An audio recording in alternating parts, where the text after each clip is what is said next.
It all really started the end of my 8th grade year. You know, like the transition time, like 8th grade was ending, we were gonna be going off to high school. And about that time, I had like a really bad injury to my foot. So I was in a boot for like a month, I wanna say. And so I couldn't like walk around places or do like any activity. And when I came back, I was like, I should get into shape. I just started out small, like going for walks. Once high school started, you know, freshman year, that was when it like really kind of kicked into high gear. I had to take a health class. Part of it was we had to track like what we ate for like a week or something like that. And at the end of it, you plugged all that stuff into a computer and it told you like if you're having like too much like fat or like in your diet or whatever. And so I saw that and I was like, gosh, that's saying I have too much. And it's like, I thought I was being like healthy, you know? So then from there I started like kind of cutting back a little bit on what I was eating, or maybe not eating like super fatty foods. I didn't see anything wrong with it because I was like, yeah, I'm getting in shape, I'm gonna be fit.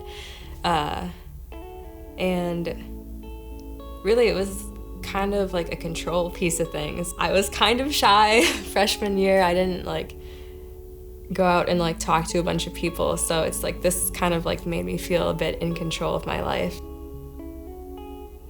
As the year went on, it just like progressively got worse. By the time like, you know, Thanksgiving came around, I can remember like Thanksgiving was rough because, you know, what are you gonna do? They have all these foods and it's like you're kind of expected to eat. I can remember thinking, I have to make up for this. Like I have to do some sort of exercise. So the day after Thanksgiving, I was walking around the park like 3 or 4 times because, you know, I thought I had to compensate for it. The weirdest thing is it's like skipping out on like the meals or whatever. It's like kind of gave you like, you felt like powerful. I had like certain bodily functions that would like start to shut down. And so I ended up going to the doctor. I can remember stepping up on the scale and my doctor was like, she kind of just did like a double take and was like, okay, what's going on? Because I was 14, almost 15, and I was only 91 pounds. They couldn't find my heart rate. They had to like bring in this machine so that they could actually detect what it was. You know, we passed through like the rest of the doctor's visit with my doctor saying, okay, you know, you need to start eating more. We need to get your weight back up. Yeah, sure, I'll eat more. But obviously I didn't. If anything, I was more driven. Like I saw that number and I was like, I bet I can get lower. So we went to the doctor again, and this time both my parents came. So, you know, I was like, a part of me was hoping that I had maybe put on like a little bit of weight so that, you know, I would get my parents off my back. The doctor wouldn't like worry about it. I stepped up on the scale and I had dropped to 89 pounds. On the inside, I was feeling like, you know, I was like, oh, I'm pretty proud of myself, you know. But my doctor took one look at me and was like, your daughter has anorexia. My mom had like a bag sitting on my bed and I was like, what is this for? And then at that point, my dad, he came in. Rogers called, they got your information, they looked at your vitals, and they told us to take you to Children's. Children's told my parents, look, get her something to eat. If she doesn't eat, we're gonna have to put a tube in. I can remember sitting in the emergency room and they're like, okay, we're gonna have to put this in. I just kind of looked at my parents because they were both there. They're just like, it'll be okay. The technician guy, he sprayed like this like stuff down my throat, and it like made my throat absolutely numb. Like I couldn't breathe. I felt like I couldn't breathe. I couldn't swallow. I couldn't feel anything. And I started panicking. And I actually tried to get up and like walk out of the room. But, you know, they kind of just like held me there and like, okay, we're going to do this. It'll be real fast. It'll be over before you know it. January 26th. Yeah, that was when I first got admitted to Rogers, 2 days before my birthday. I was, you know, trying to cling to like God works everything, you know, according to his purpose. He has everything for a reason, but I'm not gonna lie, I was kind of mad. God said, you know, nothing bad would ever happen. But there I was, 15 years old, 89 pounds, at an inpatient facility because my body was shutting down. Once you get to your like lowest point, you're like, how am I going to like pick myself back up from this, you know? As time went on, I was like able to step back and see like God doesn't give you things that he knows that you can't handle. And if he does give you those things that where it seems like you can't handle it, he's gonna be there with you, walking you through it. And if you don't have the strength to stand, he's gonna pick you up and carry you through it. He's not only gonna like help make me stronger, but like those around me stronger. Like if you talk to some of my parents, some of my friends, they all like saw like how God just like turned my life around really. Going through like treatment, John 16:33. You know, I've told you these things so that in me you may have peace, and in this world you're gonna have trouble. But take heart, I have overcome the world. Jesus is bigger, he's greater, he's stronger than anything that we on this earth are gonna face. And just that with him, you know, you can get through it. Wow. Just got real. I'm gonna cry before we even start. I think we all need to give one more round of applause for Abby. That's brave. That's really brave. I can do this. So, thank you so much for sharing. Give us a little update. Where are things now? Yeah, so we're coming up on, I think, the 4-year anniversary of me being admitted.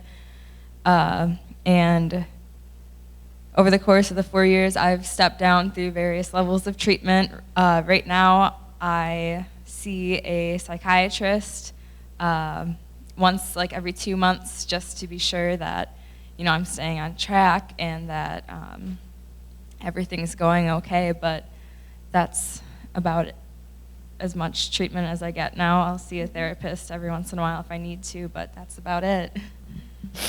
Awesome. Well, and being surrounded with amazing family and friends, I love how in the end, you know, you talk about the people that came alongside you. I found out this morning in my community group that Gen Z doesn't like to open up. They don't like to open up and talk with people anymore. And I think that's a really isolating, scary place to be. When you were going through this, how isolated were you and how hard was it to get help?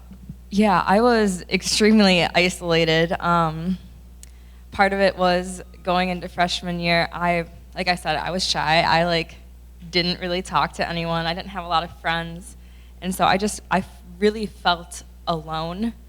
And I didn't share any of this with anyone, with my parents, with my brothers, with the friends that I did have. I kept it all inside. And that's really where it got me, because I thought that I could handle this on my own. And really the eating disorder, the voice, if it can get you to feel like you're all alone, that you have no one there to help you, that you can't reach out because if you do, they're going to judge you, They're gonna ridicule you. They're not gonna be supportive at all. If it can get you to think that, then that's where it wins, and that's where you fall.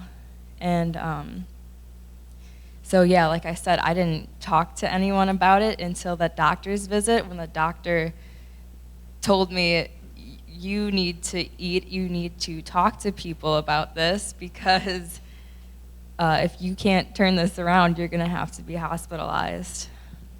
Yeah, I think that's something that we can all, we all have a voice in our head, insecurities and things telling that we have to be perfect. One of the most striking things for me in this interview was being 15 years old, 91 pounds, looking at that scale and going, I think I can get lower. I think I can get lower. I have a 10-year-old son who's 83 pounds, and he's tiny. That is crazy to me.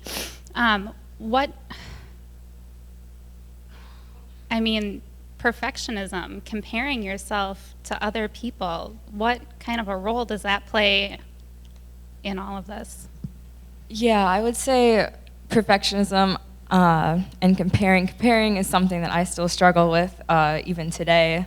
But I would look at myself, and then I would look at other people, and I would see how they looked, or I would look at what they were eating, and I would compare that to myself, and I would just not be satisfied. I would think, okay, I can work out more, I can eat a little bit less. At the worst point of a couple days really before I went to the hospital, I think I had maybe a granola bar, and that was it. I was living on less than 800 calories a day, and I was still working out. I would get up at 5:30 in the morning, and I would run stairs. When I got home from school, I would walk around the park by my house. And really, what I was doing, I was killing myself because I kept comparing myself, and I just didn't think I was good enough. 800 calories a day. For those of you that don't know, in the concentration camps, they got 1,300 calories a day. So that's just shocking. You found out after the fact, after you'd been admitted to Rogers and everything, that your parents had been told you were a week away from dying, basically. So in the inpatient care, talking about taking control of your life in this way, what kind of things did you have to go through there to help redirect that control, and ultimately what did you realize? Yeah, so I actually went through all the different stages of care at Rogers, starting at inpatient. I was there for 2 weeks, and really inpatient, you're there so that they can stabilize your vitals and make sure that your body won't just stop. And so I did have to have a feeding tube put in as, not as a precaution kind of, but it was there so that if I didn't eat, they could still get nutrition for me. And there it was kind of just battling the voices that were in your head just saying, you shouldn't eat that, you can't eat that, you have to move. If you don't move, you are going to just keel over. And I had a couple panic attacks even before I was admitted, because I wanted to move, and my parents wouldn't let me. They were like, you're sitting in that chair, you're not moving. When I went to residential, that's really when the treatment started to pick up. There's this thing called cognitive behavioral therapy, and basically you do the thing that you're afraid of doing so that you will, kind of desensitizes you so that you're not afraid of doing it. And one of the things that I had to do, I had to watch workout videos, but I couldn't do them. Another one was I had to sit in a chair for 30 minutes to an hour every single day, and I couldn't move, I couldn't do anything, I just had to sit there. that was probably like one of the hardest ones that I had to do. There were also food challenges, snack challenges, so they would bring in things like candy or like a pastry or something, or we would go out to eat and they would have you eat this, and then afterwards you would kind of just talk through it, and it really helps. One of my therapists, she told me when I was telling her that, like, I can't remember what it was, but I had something, and it's like, I know that this thought is irrational. I know it's not true. And she told me, she's like, if you eat a piece of pizza, it's not just gonna appear on like your elbow or your arm or something and be like, oh, there's the pizza that I ate.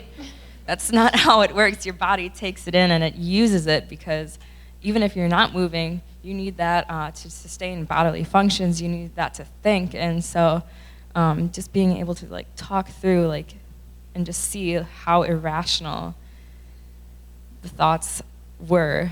And it wasn't easy because even though I knew it was irrational at times, there were other times when I just, I couldn't do it either. But,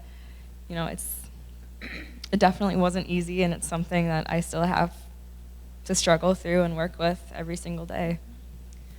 But thankfully, God sent you people to help, professionals, family, friends. Yeah, one of my closest friends, actually, when I was at inpatient, she's not here anymore. She had to go home. But Annalise Glaze, I called her every single day when I was an inpatient, and that was 2 weeks. And we would talk every single night for about an hour after we had like our dinner. And she was probably one of my biggest supporters, along with my family. Yeah, definitely. I think if we're really honest with ourselves, looking at ourselves, we're not very nice to ourselves. And when we're just listening to the voices in our heads, we just completely lose focus on what God says about us. And that's the important place to be. Can you talk just a little bit about your faith journey from being mad at God? Little step, little step, little step. Oh my gosh, I'm in inpatient therapy. Mad at God. What steps to bring you back closer?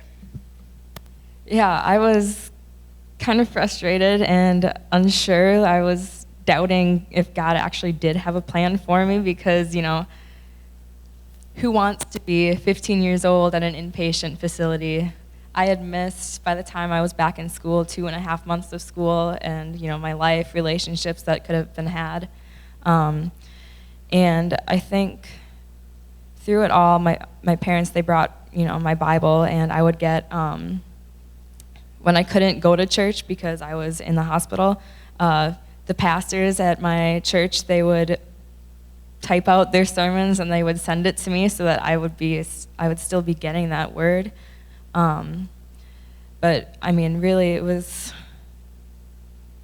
a bit of a journey. I would read my Bible. We would have like down times in between, and so I would read, the Bible. Some of the other patients, they also, some of them knew God, and so what helped me was there were a couple of them who were going through the same things. They were like, yeah, I know God, and I kind of believe in him, but because of like what they were going through, they were also mad and doubting God. And so, it's easy to tell people that, there's a plan and there's a purpose, but it's hard for you to yourself believe that. Yeah, definitely. Does anybody else out there have any questions that they wanted to ask, or anything that they wanted to share, or something that specifically resonated with them?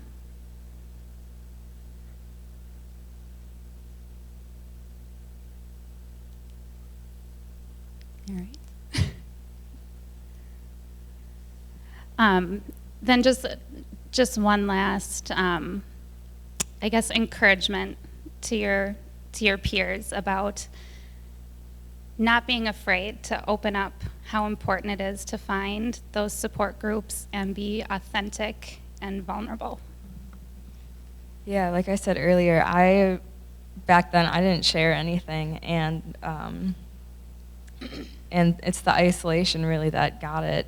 But having, I know it was mentioned earlier, those 5 people that you can go to, they can be friends, they can be family, they can be older, like mentors, just the people that will stand by you and walk with you even when you're going through something like this. It's okay to talk about it, because everyone here, I'm guessing, everyone here is going through something. And I think that if we don't talk about it, if we don't share it, you're just projecting something that's not real, and that's not sustainable either, because you're always going to be striving towards something that doesn't exist.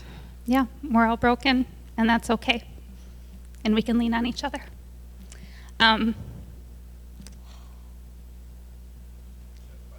Yeah, go for it. Thank you for being brave and sharing your story. How did this impact your brothers?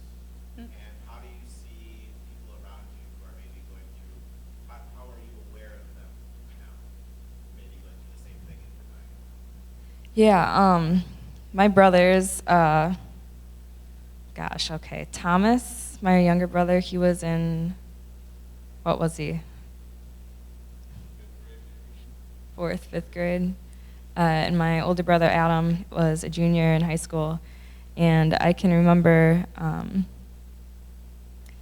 think it was the Friday before I was admitted, I had opened my lunchbox, and in it was a honey bun. I had a sweet tooth, and I'm sort of gaining that back a little bit. But my brother had put a honey bun in there and was just like, I know you might not eat this, but I just want you to know that I love you and that I'm worried about you and that I